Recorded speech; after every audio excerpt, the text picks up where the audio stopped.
Delhi, you're watching DD India Live, India's voice to the world. I'm Preeti Kaur. Coming up in the next 30 minutes, Indian Prime Minister Narendra Modi says women power of Bharat is scaling new heights of progress in every field.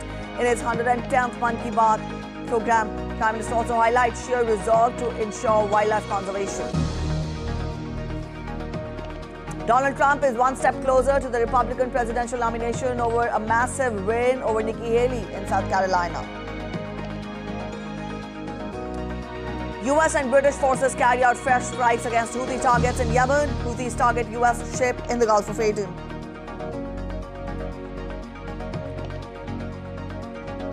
Dhruv Jurel's 90-run knock limits England's lead on day 3 of the Ranchi Test. 3 Lions bowl India out for 307 in the first innings.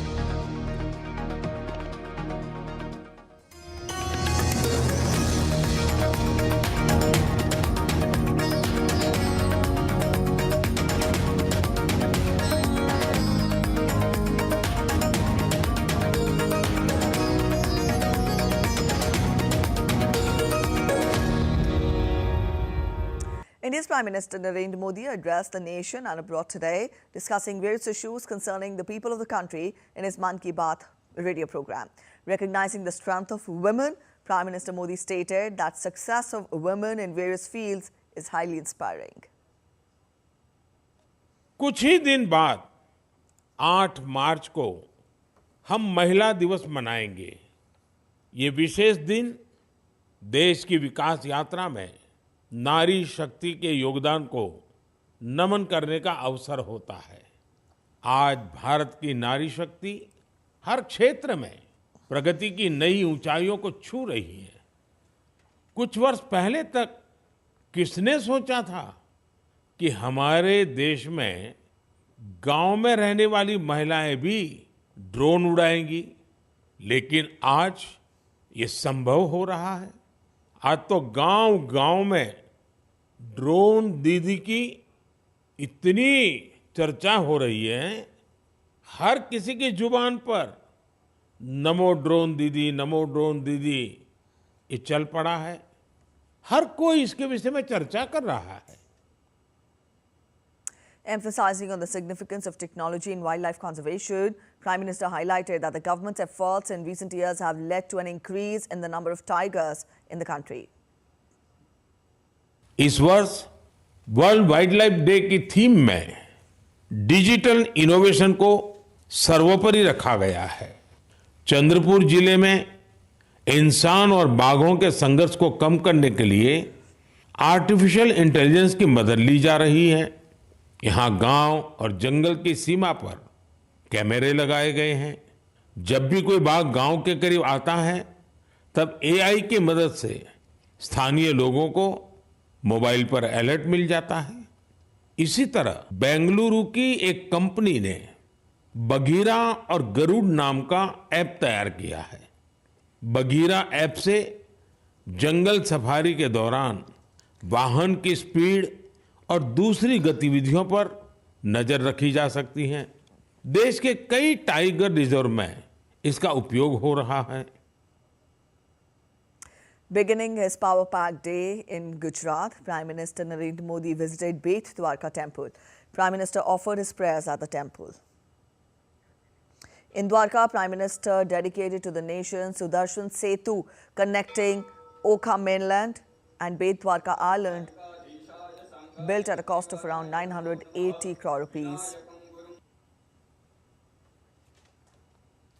It is the longest cable-stayed bridge in the country, stretching at 2.32 kilometers.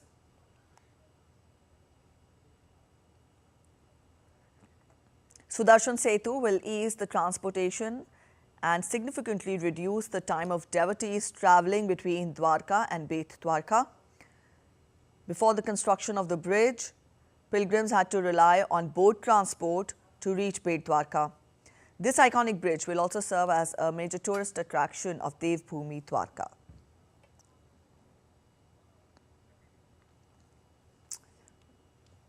Later, Prime Minister also offered prayers at Dwarkadhish Temple in Gujarat.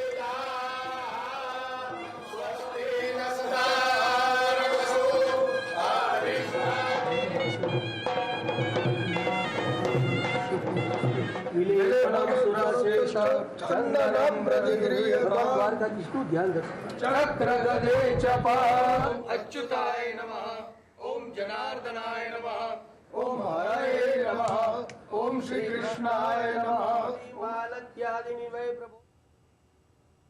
And with an aim to inaugurate projects transforming and boosting connectivity, ensuring better healthcare and education in Dwarka and Rajkot, Prime Minister will dedicate pipeline project at Vadinar involving replacement of existing offshore lines, abandoning existing pipeline and manifold. Prime Minister will dedicate Rajkot to Okha, Rajkot to Jetalsar to Somnath and Jetalsar to Vansjalia rail electrification projects to the nation. Prime Minister will lay the foundation stone of widening of Dhoraji, Jamkhandona, Kalawar section of NH 927D. He will also inaugurate Regional Science Centre at Jamnagar and flue gas desulfurization system installation at Sika Thermal Power Station, Jamnagar, among others. At the public function in Rajkot, Prime Minister will inaugurate and dedicate to the nation and also lay the foundation stone of multiple development projects worth more than 48,100 crore rupees, encompassing important sectors like health, road, rail, energy, petroleum and natural gas and tourism, among others. In a significant step towards strengthening tertiary healthcare in the country, Prime Minister will dedicate to the nation 5 All India Institutes of Medical Sciences at Rajkot in Gujarat, Bhatinda in Punjab, Rai Bareilly in Uttar Pradesh, Kalyani in West Bengal and Mangalagiri in Andhra Pradesh. Prime Minister will also lay the foundation stone and dedicate to the nation more than 200 healthcare infrastructure projects worth more than 11,500 crore rupees across 23 states and union territories. Prime Minister will also inaugurate the National Institute of Naturopathy named Nisarg Gram at Pune. During the event, Prime Minister will inaugurate and dedicate to the nation 21 projects of the Employees State Insurance Corporation worth around 2,280 crore rupees. In a step to boost production of renewable energy in the region, Prime Minister will lay the foundation stone of various renewable energy projects including 300 megawatt Bhuj 2 solar power project and grid connected 600 megawatt solar PV power project, Khavda solar power project, 200 megawatt Dayapur 2 wind energy project, among others. Prime Minister will also lay the foundation stone of the new Mundra Panipat pipeline project worth over 9,000 crore rupees. Strengthening the road and rail infrastructure in the region, Prime Minister will dedicate doubling of Surendranagar Rajkot rail line, 4-laning of Bhavnagar Talaja package 1 of old NH 8E, Pipli Bhavnagar package 1 of NH 751. He will also lay the foundation stone of 6-laning with paved shoulder of Samakhiali to Santalpur section of NH 27, among others. Indian Embassy New York expressed grief over the death of a 27-year-old Indian journalist, Fazil Khan, who died in a deadly fire incident in New York's Harlem on Friday. In a tweet, it was said, and I quote, "Saddened to learn about death of 27-year-old Indian national Mr. Fazil Khan in an unfortunate incident in an apartment building in Harlem, New York."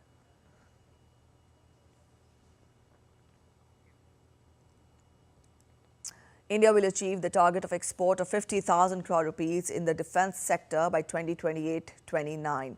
India's Defence Minister Rajnath Singh on Saturday said that the annual defence production of India is expected to reach 3 trillion Indian rupees in the same period. The Indian government has made radical changes in defence sector for long-term gains to make India completely self-reliant and achieve the goal of Atmanirbhar Bharat.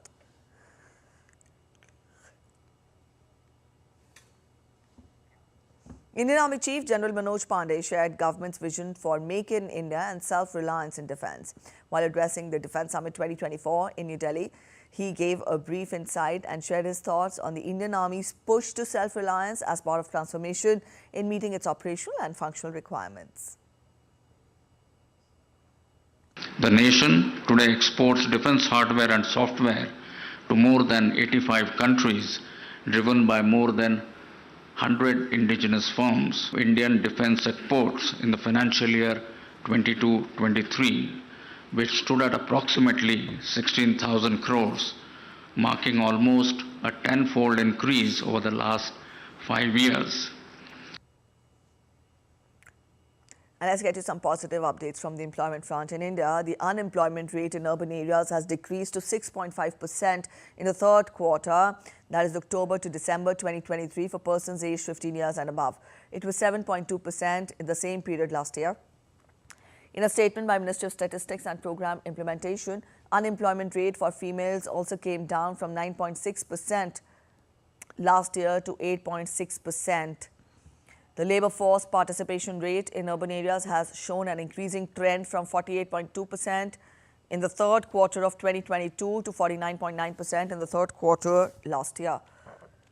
In the same period, the female labour force participation rate rose from 22.3% to 25%, reflecting the overall increasing trend in LFPR. As per the data, an increasing trend was noted in the worker population ratio in urban areas, and that increased from 44% in October to December quarter in 2022 to 46.6% in October-December 2023 for persons aged 15 years and above. You're watching DD India Live. We're heading for a short break, but after the break, farmers' protests continue, calling for better income and less bureaucracy, even as French President Emmanuel Macron participates at the annual Paris Farm Show. In South Africa, political parties gear up for a tough fight as stage is all set for 3 months of hot campaigning ahead.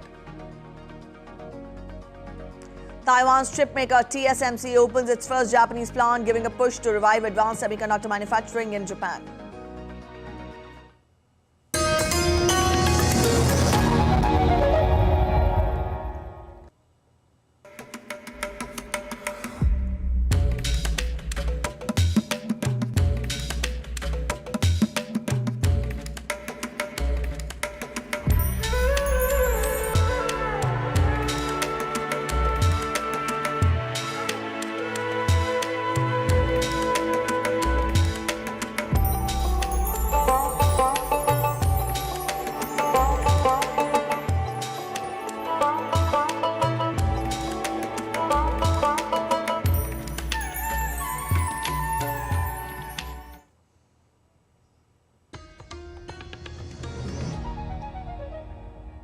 Welcome back after the break. You're watching DD India Live and I'm Preeti. Let's get to international updates. Former US President Donald Trump defeated Nikki Haley in South Carolina's Republican contest rather easily on Saturday. The former president had been widely favored to win the southern state despite his litany of criminal charges. Trump's first criminal trial is scheduled to begin on March 25th in New York City. Trump gave his victory speech in Columbia, the state capital, just minutes after the polls closed. We ran two great races, but there's never been a spirit like this. And I just want to say that I have never seen the Republican Party so unified as it is right now. Never been like that. America first. We're putting America first. First of all, my family. Right now, we're a laughing stock all over the world. Our country is going to be respected again, respected like never before. This loss for Haley is personal as she won 2 terms as governor from South Carolina. But Haley appeared to have outperformed expectations based on opinion polls and again insisted that she would fight on. The younger generation, my children's generation, knows it better than anyone. They deserve better. They deserve leadership. And so I will keep fighting for them and for you and for all of America. Today is not the end of our story. We'll keep fighting for America and we won't rest until America wins. Republican candidate nomination race will now move to Super Tuesday on March 5th when Republicans in 15 states and 1 U.S. territory will cast ballots. And still with the U.S. President Joe Biden and First Lady Jill Biden welcomed the nation's governors on Saturday for a black-tie dinner at the White House. Biden addressed the U.S. governors attending the National Governors Association winter meeting. President Joe Biden called for less bitterness and more bipartisanship in American politics. Addressing the governors, Biden said that politics has gotten too personally bitter and it is not like it was when he was first elected to public office in 1972. He then raised a toast to the possibilities of the country. Folks, and I've been around, I know I don't look it, I've been around a long while. And I mean this sincerely. Politics has gotten too bitter. Democrats and Republicans. Politics has gotten too personally. It just is. It's just not like it was. And by the way, I served in times when we had very, very staunch differences. I mean, there were incredible differences. But we always, not always, but the vast majority of the time, we looked out for a compromise when the end of the day came. The US and UK have launched missile strikes against more than a dozen Houthi targets in Yemen in response to the increase in attacks by the terrorist organization on cargo ships. A joint statement from countries said the military action was against 18 Houthi sites across 8 locations in Yemen, including underground weapons and missile storage facilities, air defense systems, radars, and a helicopter. The strikes have so far failed to halt the Houthis' attacks, which have upset global trade and raised shipping rates. The counteroffensive came after Iran-backed military group carried on an airstrike on a US-flagged, owned and operated oil tanker in the Gulf of Aden. The Yemen-based Houthis claimed that they targeted a United States fuel tanker in the Gulf of Aden with an unspecified number of naval missiles. The Houthis said they have been attacking shipping lanes in solidarity with the Palestinians in the Gaza conflict. Israeli leaders are planning to convene to hear of possible progress in mediated negotiations on a new Gaza truce to recover hostages held by Hamas, but Palestinians suggested that they saw little change in the polarized positions. Israeli delegates met on Friday in Paris with Qatari, Egyptian and US mediators who helped put together the lone ceasefire so far, that was in November, under which scores of Hamas captives went free in return for Palestinian prisoner release. Hamas holds 130 hostages from its cross-border rampage on October 7th, which sparked the conflict. Israel has publicly balked at such a large-scale prisoner release and says any halt to fighting would be temporary as it intends to dismantle Hamas.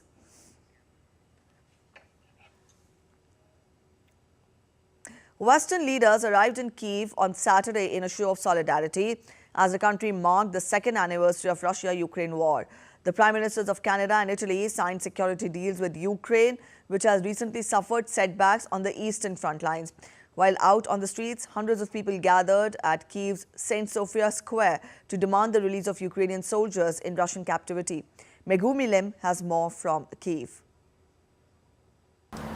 The Prime Ministers of Italy, Canada and Belgium, along with European Commission President Ursula von der Leyen, arrived in Kyiv on Saturday in a show of support for Ukraine as the country enters its third year of full-scale war with Russia.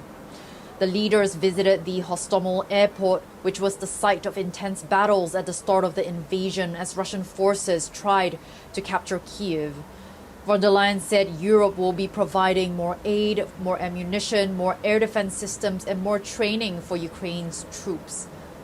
Italian Prime Minister Giorgia Meloni signed a 10-year bilateral security agreement with Zelensky, along with Canadian Prime Minister Justin Trudeau, who signed a similar deal pledging $2.2 billion in financial and military assistance for this year. Out on the streets, hundreds of people gathered to demand the release of Ukrainian soldiers in Russian captivity. Many of these soldiers were captured in the southern city of Mariupol when it fell to Russian forces during the early weeks of the invasion. Even as countries pledge more support, Ukraine has in recent weeks suffered setbacks on the battlefield. Russia's capture of the devastated eastern city of Avdiivka last week has emboldened Moscow's troops to intensify their attacks all along the 1,000-kilometer-long front line. As Kyiv waits for crucial military aid from the United States, its troops are running out of ammunition, and people in frontline towns are now fearing further Russian advances. Megumi Lim in Kyiv reporting for DD India. Leaders of the regional bloc ECOWAS have agreed to lift economic sanctions imposed on Niger following a coup that toppled Mohamed Bazoum's government. but they are calling for military-led government to release the deposed leader. Now, these were part of the resolutions reached at an extraordinary summit of ECOWAS heads of the state in Nigeria's capital, Abuja. Our correspondent Ajay Mangut gets us more. The notice of withdrawal from ECOWAS by Mali, Burkina Faso and Niger were top on the agenda. ECOWAS says the decision to lift some of the sanctions it imposed on Niger, which takes immediate effect, follows humanitarian considerations. These include the reopening of land borders to allow trade, unfreezing of assets, and allowing flights to and from the country. Closure of land and air borders between ECOWAS countries and Niger to be lifted.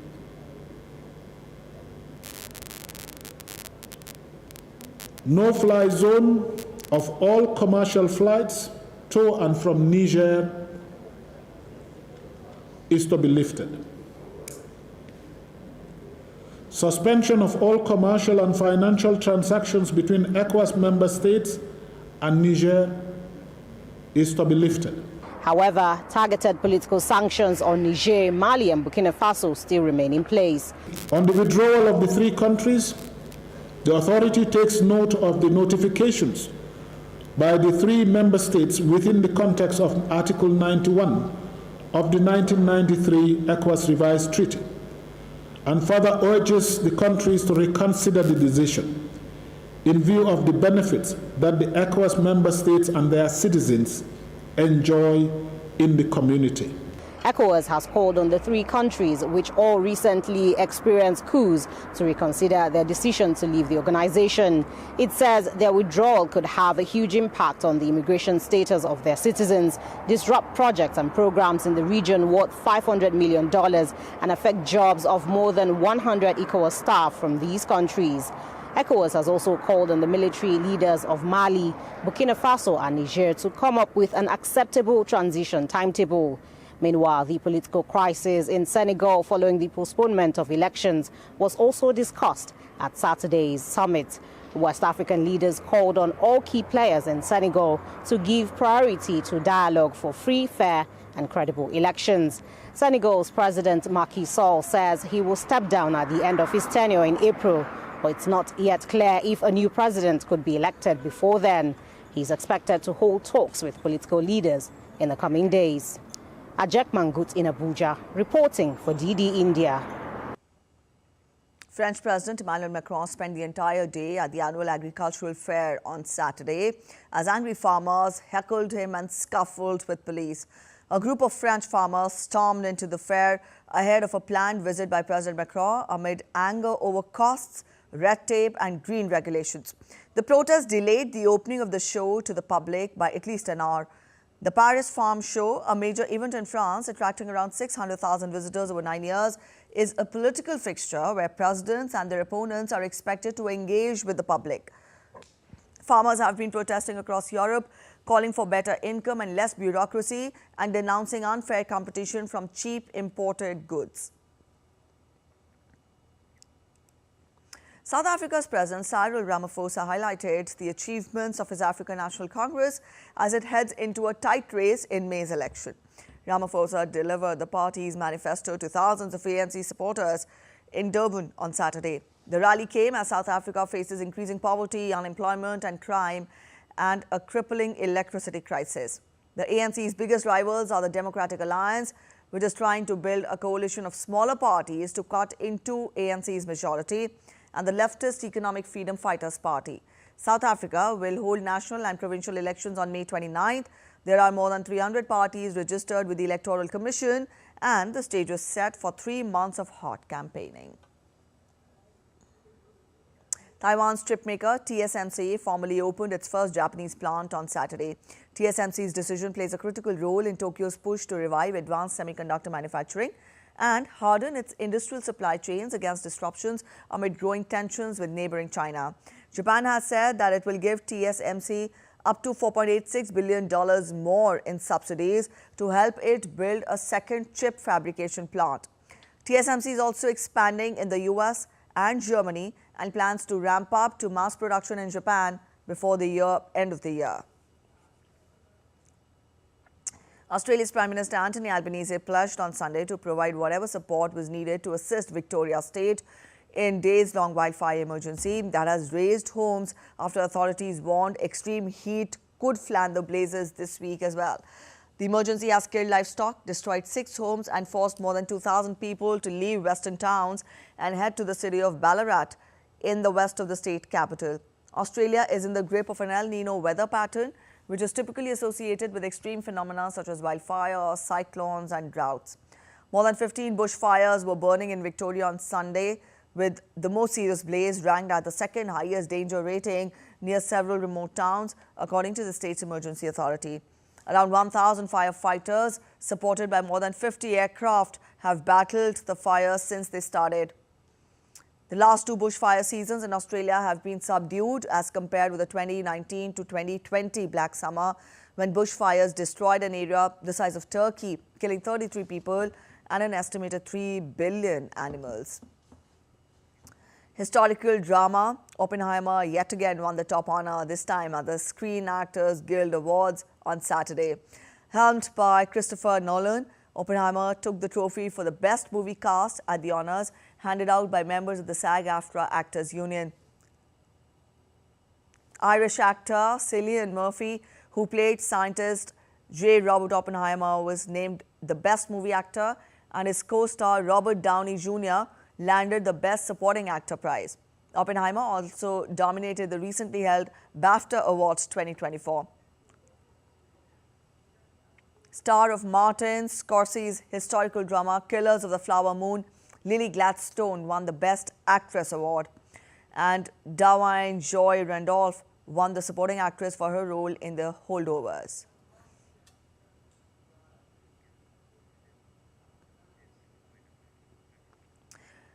In sports, England bundled out India for 307, taking a lead of 46 runs on day 3 of the Ranchi Test. Resuming day 3 at 219 for 7, India put up a great fight but eventually succumbed to England's fiery bowling attack. Overnight batsmen Dhruv Jurel and Kuldeep Yadav took charge at the crease, showcasing resilience and skill against the English bowlers. Jurel stitched a good partnership with Kuldeep Yadav and rotated the strike at regular intervals. Finally, Anderson gave England the breakthrough on day 3 by removing Kuldeep Yadav for 28 runs. He played 131 balls.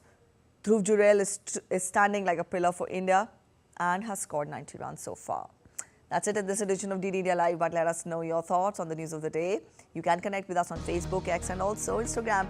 We'll be back with more news as it breaks here on DD India. I'm Preeti Kaur signing off, and from all of us here in Delhi, thanks for watching DD India Live.